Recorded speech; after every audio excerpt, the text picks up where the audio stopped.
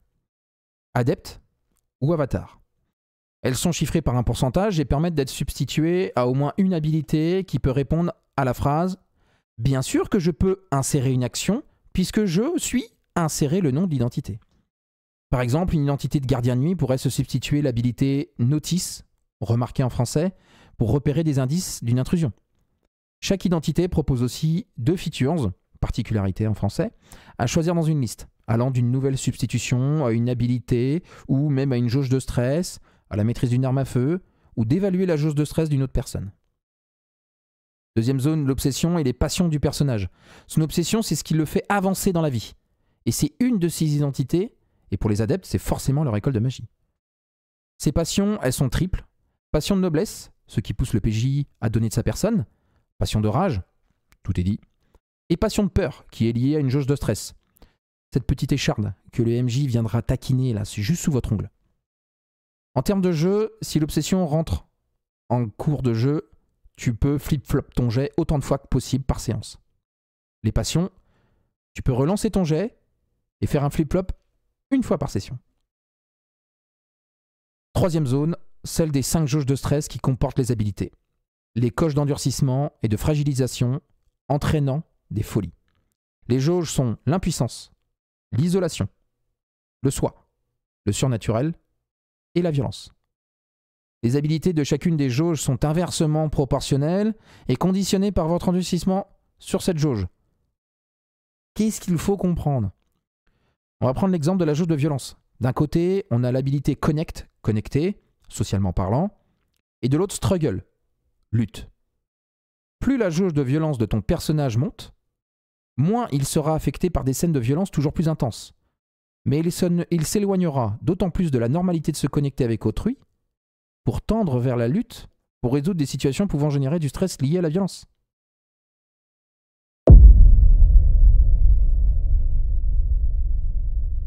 Unearmy's V3 propose une création collaborative d'un cadre de jeu via une série de tours de table où joueuses et MJ ajoutent des lieux, des PNJ et des liens relationnels pour lier le tout. C'est très malin, et surtout cela donne un cadre de départ cohérent, vivant, avec des enjeux auxquels les joueuses ne sont pas insensibles. Par la suite, la cabale se fixe un objectif qu'elle essaye d'atteindre, noté en pourcentage d'accomplissement, 2 cas de figure, emmener l'objectif jusqu'à 100%, ou lancer les dés avant l'heure et risquer d'échouer ou d'accélérer l'objectif. On distingue 3 niveaux. L'objectif local, significatif ou cosmique, avec leur niveau d'enjeu et d'implication dans l'underground. Et de l'autre côté du rideau, il faudra se frotter à des groupuscules et des organisations qui ont leur propre plan. Pour découvrir tout ça, l'underground, la nouvelle inquisition, la secte de la déesse nue, on se retrouve de l'autre côté du voile. Et souviens-toi qu'on ne peut pas avoir du pouvoir sur le monde tant qu'on n'a pas du pouvoir sur soi-même.